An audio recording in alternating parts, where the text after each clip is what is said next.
Wow. Wow. Thank you. Thank you. Wow.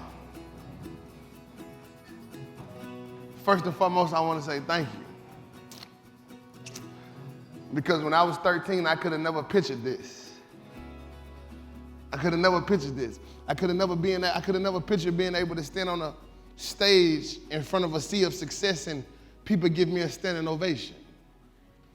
But I want to start off by telling you how I'm able to be here. And what you just seen right here on this screen is the exact reason. DJ did what 17-year-old DJ been doing his whole life. What makes it national news, what gets me to be able to stand on this stage in front of you, what has gotten me to all 50 states and outside of the country is what my teacher chose to do with my disrespect. Sometimes I feel like when we watch the story or when we listen to the story, we miss the most important part. And the most important part is DJ did what DJ's been doing since he was little. What makes national news is what my teacher chose to do with DJ. Don't miss that.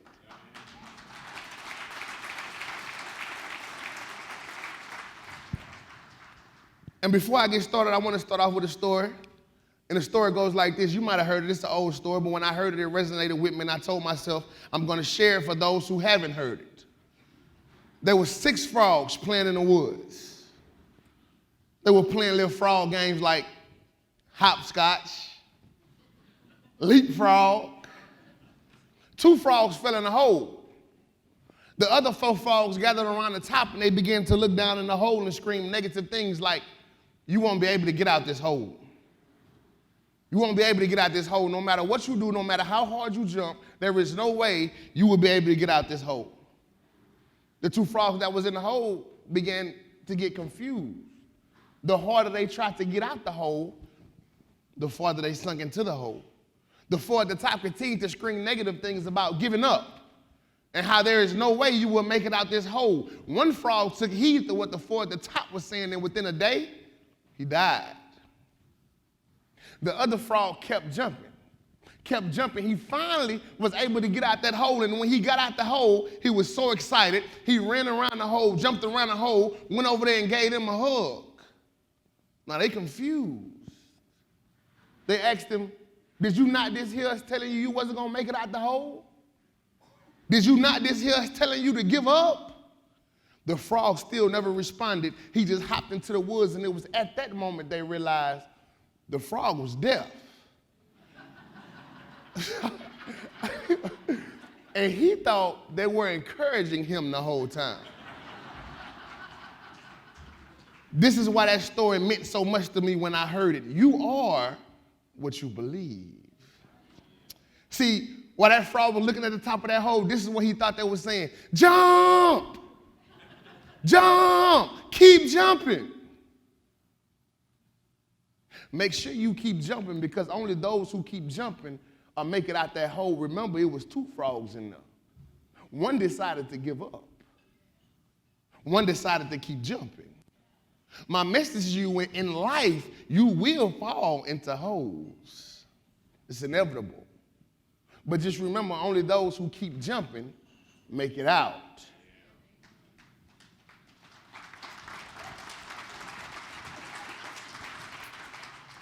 A little bit about myself. My name is DJ Batiste. I'm from Lacombe, Louisiana. It's right outside New Orleans. My grandmother raised me. When I was born, my mother was 14, my daddy was 15. My grandmother raised me. My first time being expelled from school, I was 4 years old, preschool. I can remember my grandmother coming to pick me up from preschool, and the principal told her, "Your grandson is no longer allowed here. Don't bring that boy back here." Now, you know, to a 4-year-old, I'm like, yeah. I can remember having that thought, but once we got in the car, my grandma began, as she put on her seatbelt, she began to cry. She was crying. And I can remember looking over at my grandma, and my grandma looked at me and she said, "DJ, do you not understand that you are a reflection of me?" Now, I remind you, to a 4-year-old, that went over my head. I didn't understand what that meant. Now I completely understand what that means, what my grandma, when she told me that. This is what she meant. When I go to school and act up, this is what people say. He has no home training. Let's be real about the situation. A lot of times when I go places and I talk, they say, DJ, you gonna be real like that? I said, that's the only way to be. That's a part of our problem. It's certain points we're afraid to touch on, therefore they go untouched. They say, my grandma said, when I go to school and act up, this is what people say, he has no home training. Whoever raising him is not raising him right. Well, I stand before you today to tell you, just because you see a young man or a young lady act up, please do not assume that he or she has no home training. See, that may be the case, but not in every situation. In my situation, I had extra home training. My grandma had me in church Monday, Tuesday, Wednesday. And on Thursday, we had church at the house. But what I want y'all to understand is when I was outside my grandma's eyes, I did what I wanted to do. You should know some students with this same mind frame. Act one way in front of you and another way in front of their guardian. That was me. After being expelled from preschool, and the reason I'm giving you this background on my story is because you can truly understand the purpose of me being here today. See, this is how I teach. I don't use a PowerPoint. That's old school. I'm new school. And what I'm gonna do is I'm gonna use my story through my lifeline, and we're gonna have some teachable moments through my story.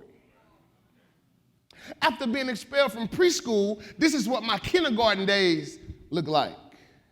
Me and my friend call ourselves gambling. And the gamble was whoever hit the teacher at nap time with a crayon, get the other person juice at snack time. Now I know you can look up here and tell I like snack time. Yeah. Nap time came, and if you deal with nap time, you know within 15 minutes of nap time, all the good kids sleep. But then you got me. I'm up. You know, I'm that student who never absent. I might be a little late, but never absent. You know, when I be a little late, you continue to watch the clock. Yes, 15 minutes done went by. 20 minutes done went by. He might not come today, and then all of a sudden the door opens. And here I go. That's me.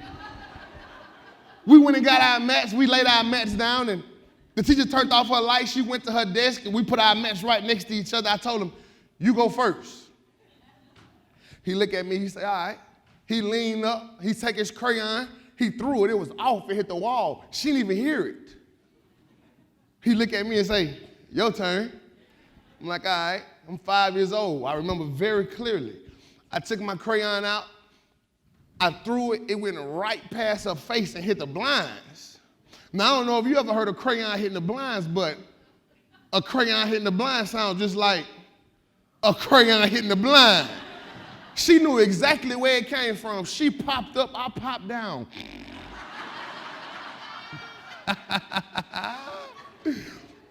Here we go, teaching moment. We will have a lot of these through this conversation we have in this short time I have with you. Teaching moment. If to expel me from preschool was the right thing to do, my actions wouldn't have been such in kindergarten. So after I just got expelled from preschool, now at kindergarten at nap time, I'm throwing crayons at my teacher. I want to take the time to think about it, huh? See, what I needed was somebody to teach me skills, not get rid of me. Therefore, when I entered kindergarten lacking the same skills I lacked when I left Head Start. See, you would be surprised at how many, let me say it like this. You would be surprised at how many success stories we could create, but we don't create because we set students up for failure. And see, this is the story of my life. After kindergarten, people said things like this. Oh, baby, next year, you got DJ. That's what my 4th grade teacher told my 5th grade teacher. She done ruined my 5th grade teacher whole summer.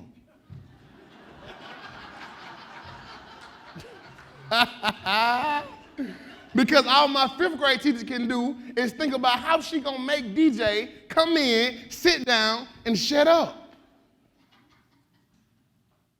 She didn't drink, now she drink a little bit. See, I'm gonna pause right there and tell you, see, I used to didn't think y'all drink when I was coming up.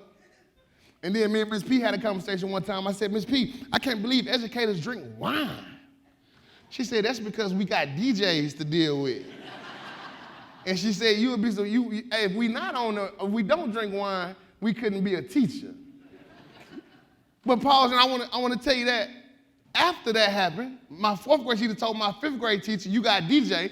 Now my 5th grade teacher, mine is shot because she wants to know how is she gonna make DJ sit down and shut up. So the first day of 5th grade looks like this. DJ, get in here, sit down and shut up. I don't know what they've been letting you do in the past years, but this year, not in here. So on the first day of school, when she could have built a bridge, she burned it. Whew. On the first day of school, when she could have built a bridge, she burned it. Once again, you will be surprised at how many times we do this to students. My message to you is, I don't care what you heard about that young man doing last year. I don't care what you heard about that young lady doing last year. You be the teacher that give him a fresh start because you can be the one that save him now. That's what I lack.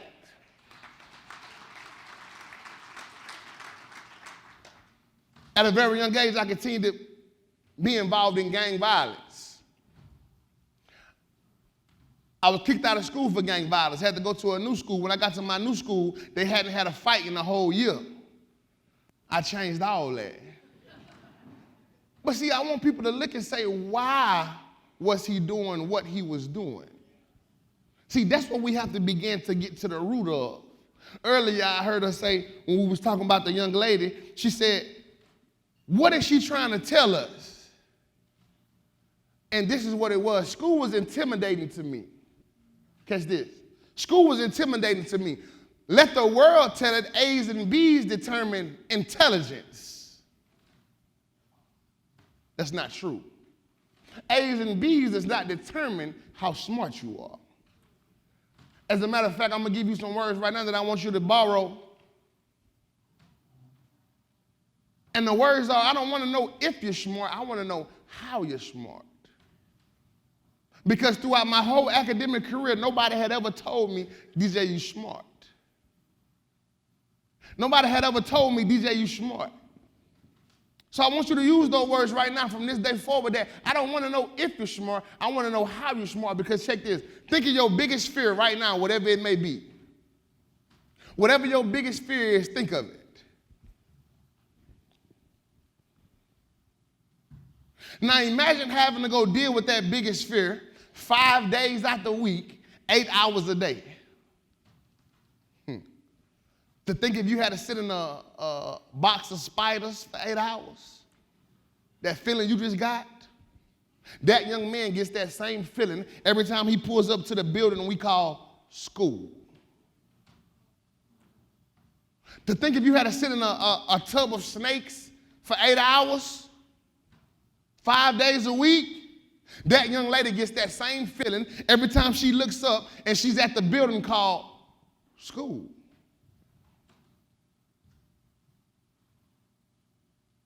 What we have to do is we have to begin to build bridges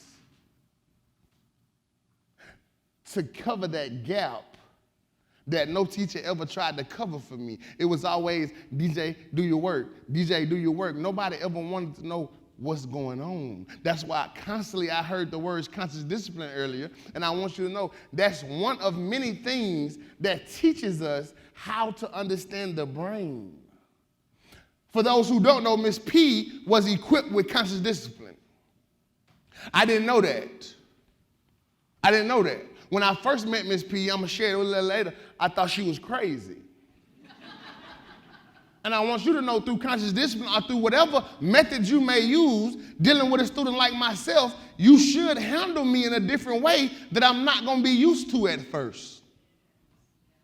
Huh? I'm not going to be used to it at first, because what I'm used to is a lot of negativity. What I'm used to is a lot of screaming. What I'm used to is a lot of disconnection, when now we finna have a lot of connection.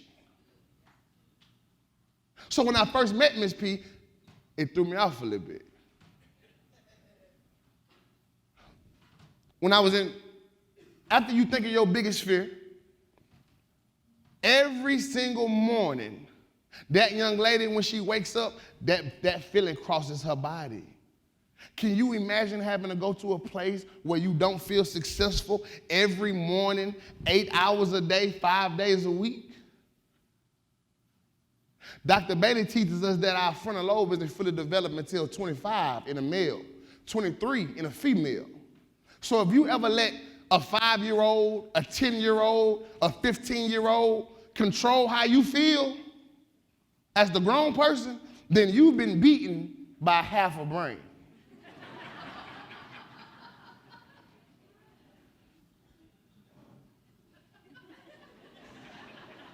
See, I'm laughing because, you'll be surprised at how many people I've beaten with my half a brain.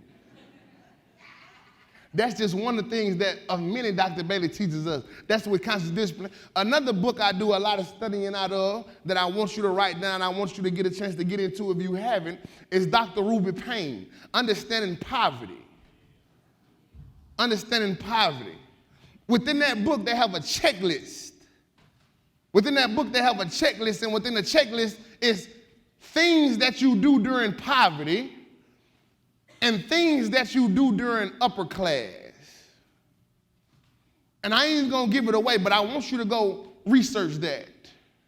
Another book I want you to get into is by Dr. Eric Jensen. It's called Poor Student, Rich Teaching. Not rich teachers, rich teaching, by Dr. Eric Jensen. Within that book, it teaches us things to look for like students like myself. Like students like myself. Students who have to come to a place where they don't feel successful. But what you do is you create an environment where they do. After being kicked out of school, I was 10th alternative school. I had to go to my new school. I went to alternative school. I got back to regular school. I lasted 3 days. When I got off the bus at the alternative school, after being back from 3 days, the principal asked me, what took you so long? See, to 15-year-old DJ, that didn't make sense to me. Now, I completely understand what he meant by that. When he watched my bus leave that last time, this is what he told himself. He'll be back. He'll be back. And once again, see, it makes so much sense to me now. I can remember hearing it when I was younger about hindsight, but now I'm living it. It makes so much sense to me now what he meant by that. When he watched my bus leave, he said, I'll be back. That's because he knew he had now just sent me back into the war of the world without the shield of education nor the shield of composure. Therefore, he knew he'll be back, and within 3 days, I was back.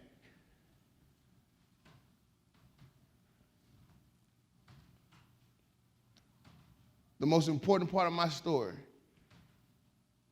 after I had been through every punitive punishment you can think of, after the school district had did everything they could to me, after me being involved with gangs, after me being locked up, the world said my life was over. That's what they said. And then the first day of my senior year, this happened. I walked in late, 15 minutes late. Miss P was up there. Miss P had already gave her introduction. Her introduction of saying how this class was going to be and what it was going to be. I didn't hear any of that. I walked in late. I said, what's up? Everybody laughed in the class. Miss P came to me. She said, hey, how you doing? My name is Donna Porter. What's your name? I said, how you doing? My name DJ. She stuck her hand out to shake her hand. I dapped her up.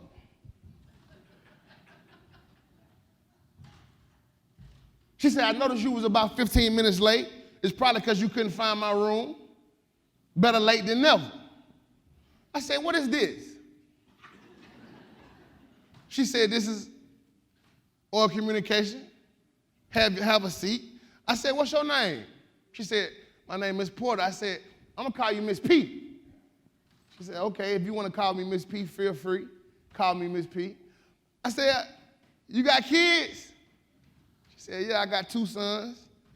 I said, you married? She said, I've been married for 30 years. I stepped back and said, 30 years? And then I stepped back forward and said, don't you think it's time for a change? Now listen, this is why this is so important and why I get a chance to travel the world and share my story now. Because at this point right here is what makes the story. What goes on from this point on is the difference between me being on TV and on a t-shirt.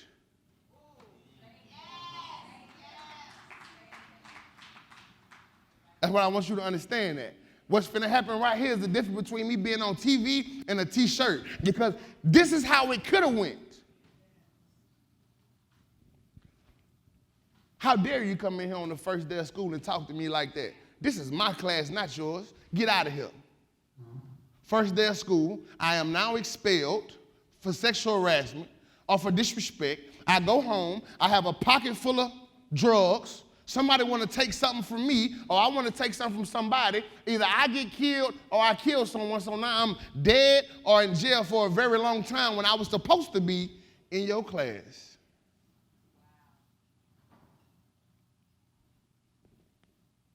See, this is what Miss P did. Miss P looked at me and she said, do you go to the doctor when you well? Now this when I started thinking she was crazy. That way y'all understand.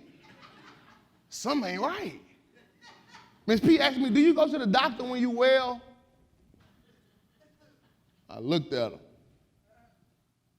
Because it was just funny to me to see her and to hear doctor in the same sentence, because I was thinking that's what she need to be. She said, do you come to school when you know everything? I'm like, no. She said, well, I got a lot to teach you and I can't wait to be your teacher. She said, but most importantly, before that, let me tell you what I noticed about you. You have a gift. At this time, I'm thinking, tell me more about me. She said, you have a gift. You have a gift called charisma. Do you know what charisma is? I said, I'm cute. She said, well, you know, you can say it like that, but really charisma is something that when you have that you're born with. That's something that can't be taught. You will be surprised at how many in the world wish they had your gift. That's what Miss P told me. Our first encounter. I remind you, I just disrespected her and made the whole class laugh at her. I don't want y'all to miss this. Because you will be surprised at how many success stories we're not able to create because the teacher is not over herself.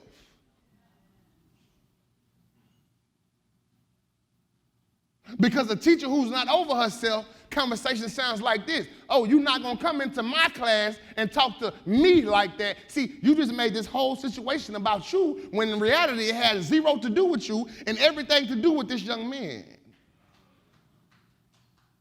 See, you just made this whole situation about you when in reality it has zero to do with you. A conversation that a teacher has that's over herself says things like this.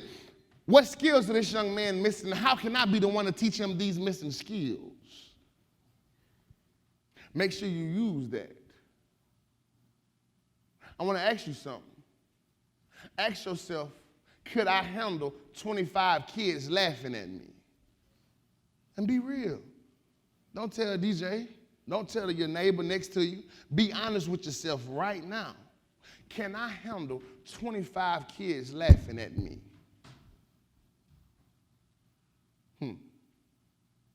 Not only that, how do I feel about the young man who made the 25 laugh at me? Because that's what I just did to Miss P. Luckily, she was over herself.